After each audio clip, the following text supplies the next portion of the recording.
Getting ready for the world's biggest sporting event is a massive task for host cities. There's a lot to plan, build and organise. It all comes with a hefty price tag. But is hosting the Olympics and Paralympics really worth it all? The games are certainly expensive. Just bidding to be a host can cost vast amounts of money. Tokyo spent as much as $150 million on its failed 2016 bid, and then half that much again on its successful pitch. Tokyo's final budget stands at more than $15 billion. It's reportedly set to be the most costly summer games ever, though past events didn't come cheap either.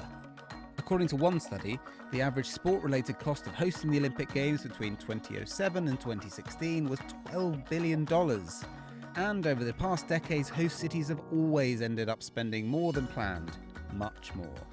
In Greece, the cost of the 2004 Olympics in Athens has been blamed for contributing to the country's later economic crisis, and the 1976 Games left Montreal laden with debt which took decades to pay off. But of course, the Olympics make a lot of money too.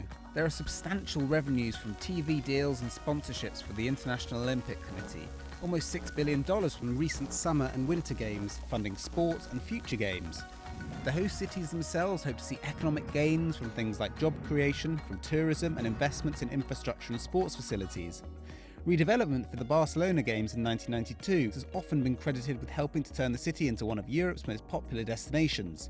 But during the 2012 London Olympics and Paralympics, there were actually fewer international visitors to the UK overall compared to the year before.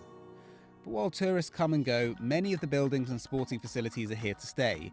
In London, the Olympic Stadium in Stratford is now West Ham United's football ground. Rio de Janeiro's Olympic Park hosts events like music festivals and esports tournaments. But parts of it have been criticised for being poorly maintained, and Olympic sporting venues elsewhere have fallen into disrepair. In Athens, some Olympic facilities were unused and overgrown just 10 years after the Games.